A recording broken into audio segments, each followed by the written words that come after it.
ಎಂಬುದಾಗಿ ಹೇಳಿ ಬೃಹಸ್ಪತಾಚಾರ್ಯ ಮುನಿಗಳ ಪಾದವನ್ನು ಹೇಳು ಕೈಗಳಿಂದ ಬಾಗಿ ನಂಬಿಕೊಂಡು ಘಳಘಳನೆ ಕಣ್ಣೀರಾಗ ಬೃಹಸ್ಪತಾಚಾರ್ಯ ಮುನಿಗಳಾದಿ ಹೇಳಿದ್ರಪ್ಪ ಏಕವಸ್ತ್ರವಾಗಿ ಚಿಂತೆಯನ್ನು ಪಡ್ತೀಯ ನೀನಾದರೂ ಯಾವ ರೀತಿಯಾದಂತಹ ಕಷ್ಟವನ್ನು ಪಡ್ತಾ ಕಣಿಯ ಯಾವ ಕಣಿಯ ದೇಶದ ಅರಸರಾದಂತಹ ಆ ಗೋವಿಂದ ಶರ್ಮನ ಮಗನಾದಂತಹ ಸತ್ಯವನ್ನು ಪಡೆದಿರುವಂತಹ ಕಟ್ಟದಲ್ಲಿ ಒಂದು ಹಿರಿಯ ಮನೆಯನ್ನಾಗಿ ಶಾಶ್ವತವಾಗಿ ಕಷ್ಟವನ್ನು ಪಟ್ಟಿಲ್ಲ ಎಂಬುದಾಗಿ ಇದ್ದಾಗ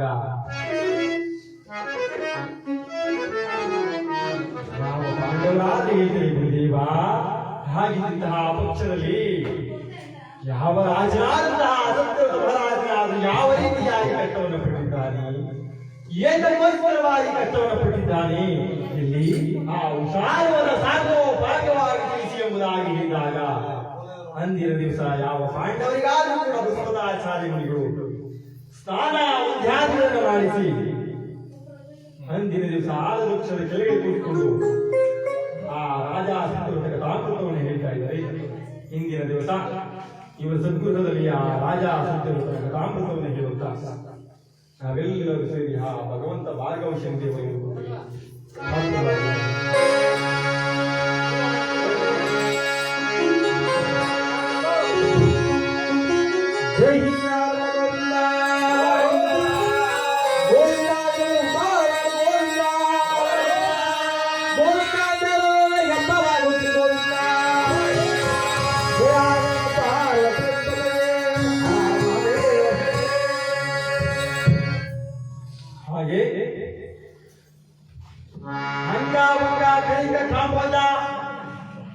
ಬರ್ಬರ ಎಂಬತಕ್ಕಂತಹ 56 ದೇಶಗಳಲ್ಲಿ ಒಂದು ದೇಶ, ಅದುವೇ ಕಳಿಂಗ ದೇಶ. ಆ ಕಳಿಂಗ ದೇಶವನ್ನು ರಾಜ್ಯಭಾರವನ್ನು ಮಾಡ್ತಾ ಇದ್ದಾರೆ ರಾಜರಾದಂತಹ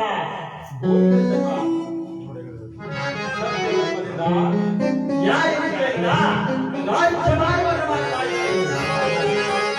ಇವರ ರಾಜ್ಯದಲ್ಲಿ ಸಾಲ ಲಾಭಗಳಿಲ್ಲ, ಸಣ್ಣ ರಾಜ್ಯಗಳಿಲ್ಲ.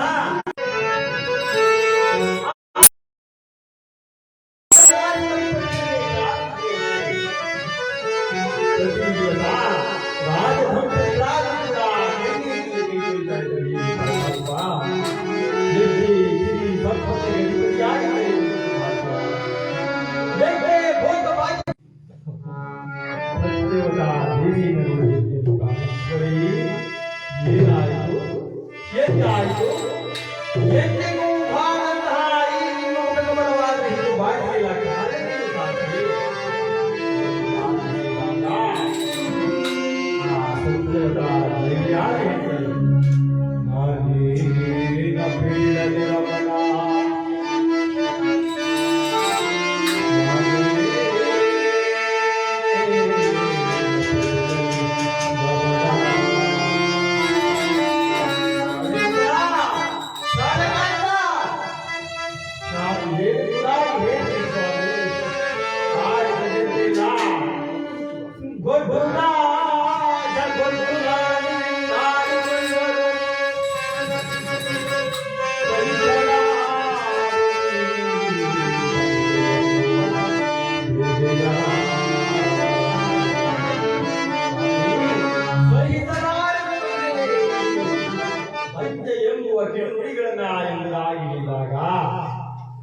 ರಾಜನಾದಂತಹ ಗೋವಿಂದ ಶರ್ಮನಾದ ಹೇಳ್ತೀನಿ ಪ್ರಾಣೇಶ್ವರಿ, ನಾವು ಪಡೆದುಕೊಂಡಂತಹ ಭಾಗ್ಯ ಹೀಗಿರುವಾಗ ಯಾರು ತಾನೇ ಏನು ಮಾಡಲು ಸಾಧ್ಯ? ಹಾಗದಾಗದು ಒಪ್ಪದು ತಪ್ಪದು ಬಹು ದುಃಖಗೊಳ್ಳಲಾಗದು, ಚಿಂತೆಯನ್ನು ಬಿಟ್ಟು ಸಂತೋಷದಿಂದ ಕಾಲವನ್ನು ಕಳೆಯಬಹುದಾಗಿ ಹೇಳಿ ಆ ಸಂತೋಷದಿಂದ ಕಾಲವನ್ನು ಕಳೆದಾಗಿರುವಂತಹ ಸಂದರ್ಭದಲ್ಲಿ ಒಂದಾನೊಂದು ದಿವಸ ಅರಮನೆಯ 16 ಜನ ಪಂಡಿತೋತ್ತಮರಾದ ಆ ಗೋವಿಂದ ಶರ್ಮನಿಗೆ ಬಂದಿದ್ದಾರೆ. ರಾಜ, ಇನ್ನು ಎಷ್ಟೇ ದಾನ ಧರ್ಮಾದಿಗಳನ್ನು ಮಾಡಿದಾಗಿ ಕೂಡ ಆ ಭಗವಂತ ಕೊಡಲಿಲ್ಲ ನಿನಗೆ ಮಕ್ಕಳ ಫಲವನ್ನ. ಪುತ್ರಕಾಮಿ ಕೂಡ ಭಗವಂತ ಕರುಣಿಸಲಿಲ್ಲ ನಿನಗೆ ಮಕ್ಕಳ ಫಲವನ್ನ. ಕೊನೆಯದಾಗಿ ಒಂದೇ ಒಂದು ಮಾರ್ಗವನ್ನು ಹೇಳುತ್ತೇನೆ, ಮಾರ್ಗವನ್ನು ಯಾರು ಕೂಡ ನಿಯಮ ನಿಷ್ಠೆಯಿಂದ ಅನುಸರಿಸಿದ್ದಾರೆ. ಆ ಭಗವಂತನ ಆಶೀರ್ವಾದದಾಗ ಒಂದು ಶುಭ ಶುಕ್ರವಾರ ಆ ಭಗವಂತ ನಾರಾಯಣನ ಒಂದು ಬಂಗಾರ ಅಂದಿನ ದಿವಸ ಯಾವ ಸತಿ ದಂಪತಿಗಳಾದ ಆ ಸತ್ಯನಾರಾಯಣವನ್ನು ಯಾವ ರೀತಿಯಾಗಿ ಮಾಡ್ತಾ ಇದ್ರಪ್ಪ.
ಎಂಬುದಾಗಿ ಹೇಳಿ ಯಾವ ರಾಜ ದಂಪತಿಗಾದರೂ ಕೂಡ ಒಂದು ಶುಕ್ರವಾರ ಭಗವಂತ ನಾರಾಯಣನು ಸತ್ಯನಾರಾಯಣ ವ್ರತವನ್ನು ಮಾಡಿದ್ದಾನೆ. ಆ ಸತ್ಯನಾರಾಯಣ ವ್ರತ ಮಾಡಿದಂತಹ ವರ್ಷ ತುಂಬುವುದರೊಳಗಾಗಿ ಆ ರಾಜ ದಂಪತಿಗಳಿಗೆ ಒಂದು ಗಂಡು ಮಗುವಾಗಿದೆ. ಮೈಕೊಂಡ ಮಾತಾಡಬಹುದು ಮೈಕಿನ ಕೊಡ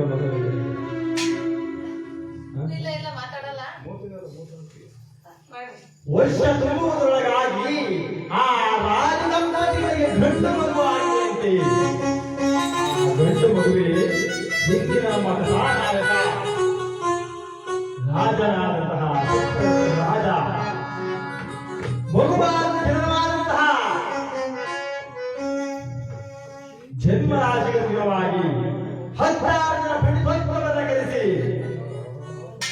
ಅಯ್ಯ ಪಂಡಿತೋತ್ತಮರೇ, ಈತನ ಜನವಾಗಿರ್ತಕ್ಕಂತಹ ಜನ್ಮರಾಶಿಗನುಗುಣವಾಗಿ ಒಂದು ಮುದ್ದಾದಂತಹ ಹೆಸರನ್ನ ಇಡಿ ಎಂಬುದಾಗಿ ಹೇಳಿದಾಗ ಓರ್ವ ಪಂಡಿತೋತ್ತಮರಾದ ಮಹಾರಾಜ ಈತನಾದರೂ ಕೂಡ ಆ ಸತ್ಯನಾರಾಯಣ ಹುಡುಗಿದ್ದವನಾದ್ದರಿಂದ ಯಾವ ಸತ್ಯನಾರಾಯಣ ವ್ರತವನ್ನು ಮಾಡಿದಂತೆ ಹುಟ್ಟಿದವನಾದ್ದರಿಂದ ಸತ್ಯನಾರಾಯಣ ವ್ರತ ಎಂಬ ಪದದಲ್ಲಿ ನಾರಾಯಣ ಎಂಬ ಪದವನ್ನು ಬಿಟ್ಟು ಮೊದಲಿಗೆ ಮೊದಲನೆಯದಾಗಿ ಸತ್ಯ, ಕೊನೆಯದಾಗಿ ವ್ರತ, ಸತ್ಯವ್ರತ ಎಂಬುದಾಗಿ ಹೇಳಿ ನಾಮಕರಣವನ್ನು ಮಾಡಿದ್ದಾರೆ. ಯಾವ ಹಲವಾರು ಬೆಳೆದು ಬಾಲ್ಯಾವಸ್ಥೆಯಲ್ಲಿ ಆದ ಕಾರ್ಯಗಳನ್ನಾಡ್ತಾ ಬೀಳಿಸಿ ವಿದ್ಯೆಗಳಲ್ಲಿ ಪಾರಂಗತವನ್ನು ಪಡೆದು ಯೌವನಾವಸ್ಥೆಗೆ ಬಂದಂತಹ ಸಂದರ್ಭದಲ್ಲಿ ಚಂದ್ರಹಾಸಾದೇವಿ ಎಂಬ ಪತ್ನಿಯನ್ನು ಯಜ್ಞವನ್ನು ಮಾಡಿ ಆ ರಾಜ್ಯದ ಪಟ್ಟಾಭಿಷೇಕವನ್ನು ಮಾಡಿ ಬೃಹದಾಶ್ರಮವನ್ನು ತೆಗೆದುಕೊಂಡಿದ್ದಾರೆ. ಸತ್ಯ ಧರ್ಮದಿಂದ ನ್ಯಾಯನಿಷ್ಠೆಯಿಂದ ರಾಜ್ಯಭಾರವನ್ನು ಮಾಡ್ತಾ ಇದ್ದಾರೆ. ಈತನ ಮಡದಿಯಾದಂತಹ ಚಂದ್ರಹಾಸಾದೇವಿಯ ಪತಿವ್ರತ ಧರ್ಮವನ್ನು ಎಷ್ಟು ಹೇಳುವುದಕ್ಕೂ ಎಷ್ಟು ಕೇಳುವುದಕ್ಕೂ ಸಾಲದಾಗಿದೆ.